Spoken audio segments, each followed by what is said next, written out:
Hi everyone, Flaming Footy here and welcome back to another YouTube video on the channel. And today guys, we are going to be continuing our big round review. So yes, in today's video, we are going to be reviewing all 9 games from round 9 of the 2022 AFL season. So let's not waste any time. Go ahead and get right into things. We learned a lot from this round, as we always do, and we'll have a very short round 10 preview. Of course, the full round 10 preview will be out tomorrow. So we started off on Friday night where Collingwood 7-9-51 get defeated by Western Bulldogs 14-15-99. Western Bulldogs were just way too strong in this game. They, of course, were coming off of a not very great loss over Port Adelaide. They needed to really bring themselves, they really need to try and fight in this game to keep their season alive. And fight is definitely the best word to describe it. They were fantastic. And it was their first quarter that really led them on to win this game. I feel like if it was an even first quarter, it would have been an even game. They kicked 6 goals to 1 in the first quarter, and that is what just excelled them above and beyond. And they were off and away. And then second quarter didn't have to be great. Third quarter was great, and then final term as well. Collingwood made a mini comeback, but not enough. Didn't even get the margin close to 20 points, and the Dogs just continued on their merry way, getting a nice 48-point win. And there are some of the stat leaders, but yeah, 41 disposals for Bailey Smith. But fantastic game for the Western Bulldogs. They get their season well back to where, obviously it's not where they want it to be right now still, but wow, that's a big win for them. Now, Hawthorn 14-10-94 get defeated by Richmond 17-15-117. Richmond have been very good in the past 3 weeks, winning their last 3 of 3 and have Essendon to come, so they'll probably go 4-4. Now, Richmond won this game by 23, and they've been able to score very high over the past few weeks against teams like West Coast, Collingwood, and Hawthorn. And Hawthorn, they did put a task on Richmond's hands, but Richmond, wow, they're overcoming every task right now in the past few weeks. They were good early. They did let the Hawks back into the game, however, at the end of the quarter. And then the Hawks kicked a few in a row just to really get themselves above 26 points, actually. And really coughed up that lead towards the end of the quarter to give Richmond, of course, just a 1-goal lead into the main break. And third quarter was all Richmond. It was one-way traffic. Richmond didn't have to do a lot, but they took the margin from 6 to about 20. And, in the last quarter, they just kicked the first few goals to put the nails in the coffin. Hawthorn came back to really try and make something of a miracle and just didn't manage to do it. But yeah, wow. Richmond, they have been a good team the past few weeks. Now down to Tassie/Blunston Arena, where North Melbourne 6-10-46 gets smashed by the Power 17-13-115. And I believe that's 4 on the trot round 6, 7, 8, and 9. So yes, that's 4 on the trot for Port Adelaide. 4 wins in a row. And again, the first quarter, same with pretty much the same thing as the Western Bulldogs Collingwood. It was just the first quarter that set them up for success. North Melbourne could have competed in this game for 3 quarters had they not let that first quarter been a blowout. Otherwise, they actually could have been a chance in this one. They could have won, but again, it was just the first and last quarter. Port Adelaide didn't really play in quarters 2 and 3, but they still got the job done. But they were still good for the whole entire game. They just kept up the pressure, didn't let North Melbourne score, and yeah, they win the game very convincingly in the end. They do a very good job of winning the game, do Port Adelaide. And Port Adelaide, they're getting back to their very best, where they want their season to be. Obviously, again, they'd be hoping to get higher, but look, all of a sudden, they're only just a game or 2. Well, they're actually just outside the 8. They're sitting just outside the 8, and a win or 2, and they could be propelled right up into the 8. So, yeah, for Port Adelaide, this was a very big confident win because you need to beat the lower teams by big margins, as it's your percentage booster. Now, back into Victoria, Melbourne to the Docklands this time, where St Kilda 13-12-90 overcome a big challenge of the Cats 11-14-80, and the Saints pull off a brilliant miracle win. And it was all that third quarter pretty much, but we'll obviously got to start with quarter 1 and quarter 2, and that was where the Cats were their very best.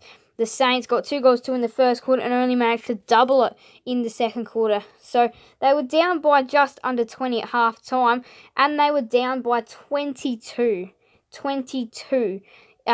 just before midway through the third quarter, about a third, not even a third, bit more than a third, just under halfway through the third quarter, they were down by 22 points, and they kick one, hang on, let's count them, 1, 2, 3, 4, 5 goals on the trot to take out a brilliant end to a third quarter. They kick 5 goals on the trot, I believe.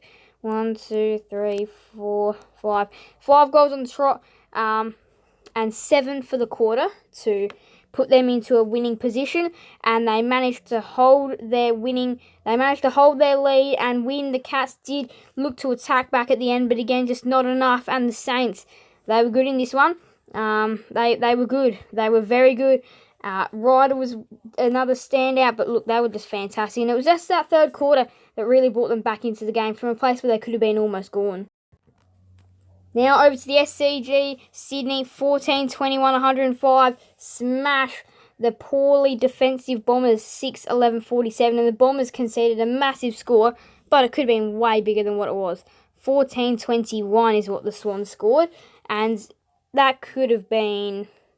They could have scored 130. They could have smashed the Bombers by 100 had they kicked way more accurate than what they were. So for Sydney, yes, it was a percentage boost, but they could have definitely percentage boosted more than what they did. But again, the Swans, fantastic game. This is what they needed. They lost to Gold Coast the week prior, so they needed to try and bring something back. This was the performance that they badly needed, and they kick-started with 5 goals by quarter one, and then they had 9 at half-time, and the game was over at half-time. Third quarter, they just extended that lead, and then final term, they just put some icing on there. Already brilliant cake, and yeah, they were just a way better team in this game. Now, we go to the Adelaide Oval, where Adelaide 9-12-66 get defeated by Brisbane 16-6-102. They've got so much flexibility with their forwards, their midfielders, their tall forwards, their small forwards can do it. Anyone, really, from Brisbane can kick goals. And they were fantastic. Now, Brisbane started the game off in ideal fashion. They got 5 goals in the first quarter. Second quarter was Adelaide, though. Second quarter, Adelaide did have the better quarter. Now, they did concede 3. No, I think it was just the 2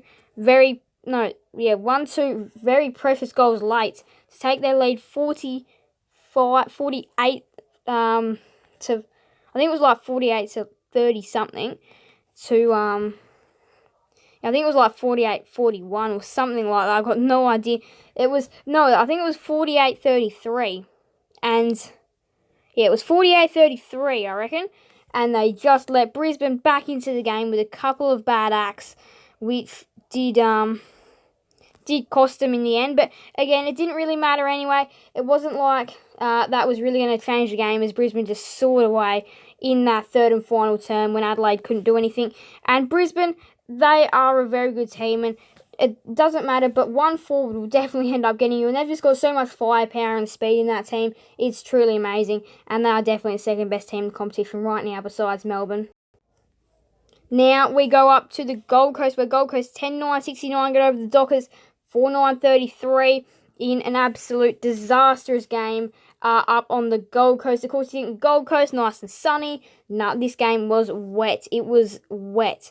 And the Dockers, they just showed that wet weather football is just not their thing. And you do have to adapt to it. It's not something that will happen very, very often, but because the game is played in winter time, of course you have to think that wet weather's obviously going to be around. And the Suns, they were just so much better than the Dockers. And this is big for the Suns. This is a really big upset. This saves their season. This puts their season in an okay place. They've got the Dogs, and they could definitely beat the Dogs. I don't see that happening, but they could.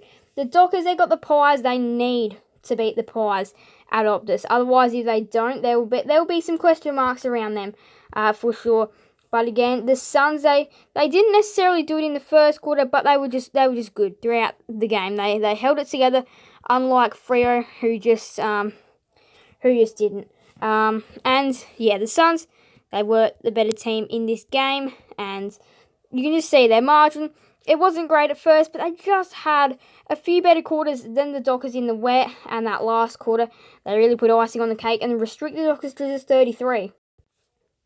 Now to Giants Stadium, and yeah, there was no Giant party for Leon Cameron as he leaves his coaching role. The Giants 11-9-75 get defeated by the Blues 15-105. The Blues win by 30 points or 5 goals. And yeah, the Blues, they had this game, they started 0-26.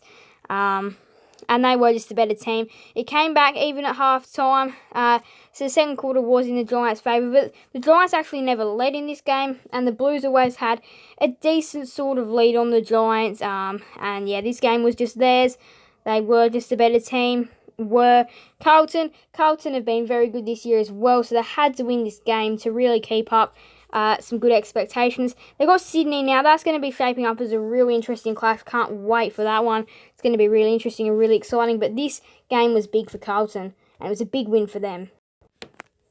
Now over to the West, where West Coast 5-8-38 gets smashed by the Demons 16-112, and the Demons win by 74. Now West Coast, they did put up definitely some effort, definitely in quarter 2 and 3. I reckon they were probably their best in the second and third quarter, where they did restrict the Demons to scoring. But again, just that first quarter just got away from them in that first term, and in the last term the Demons piled on the pain, a little bit like the North Melbourne Port Adelaide game, which I went over earlier in this match reviews, not match reviews, so round reviews. Those are some of the stat leads, but yeah, Melbourne way too good. The amount of firepower they have in the team, the amount of players that can kick goals and they can kick it from the middle as well is insane. So they've got a brilliant team going. They are the best team in the competition. They are 9-0 in Melbourne. Great start to the year, and this was a big win. Got North, shouldn't be a problem.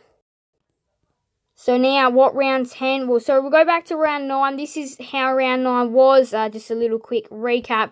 The Dogs got over the Pies. The Tigers got over the Hawks. Port Adelaide over the Roos. St Kilda over the Cats. Sydney over the Bombers. Lions over the Crows. Suns over the Dockers. Carlton over Giants. And Melbourne over West Coast. Now onto the round 10. Little mini preview. Carlton versus Sydney. It's going to be a very exciting game to start off on the Friday night. Bulldogs versus Suns. Well, can the Suns pull off a monstrous upset? We're going to have to wait and see. And you have to wait and see for the round preview, or go and watch my tipping to see who I have picked for these games. Geelong versus Port Adelaide could shape as an absolute blockbuster. Then you got North Melbourne versus Melbourne. Adelaide versus St Kilda that night. But again, the big one is dream time at the G. Richmond versus Essendon, of course. So Doug Nicholls round starts. Same with 11, GWS versus West Coast, Hawthorn versus Brisbane, and Freo versus Collingwood now. Round 11 is also Sir Doug Nicholls round, so we may as well have a look at that as well. Sydney versus Richmond, Brisbane versus GWS. I remember that was the Sir Doug Nicholls round game last year as well. Geelong versus Adelaide, Melbourne versus Freo, and then you got West Coast versus Western Bulldogs, of course.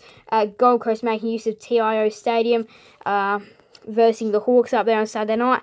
St Kilda versus North Melbourne. Collingwood versus Carlton. Big rivalry there. Port Adelaide versus Essendon. In round 12, one more quick little note is again using TIO Stadium are the Suns in Gold Coast versus North Melbourne up there at TIO. So, ladder, and then we'll end it. So the ladder, wow. Melbourne 9-0, healthy percentage. Brisbane 8-1, healthy percentage. Fremantle, they just lost a chunk of their percentage, about 12% or something like that.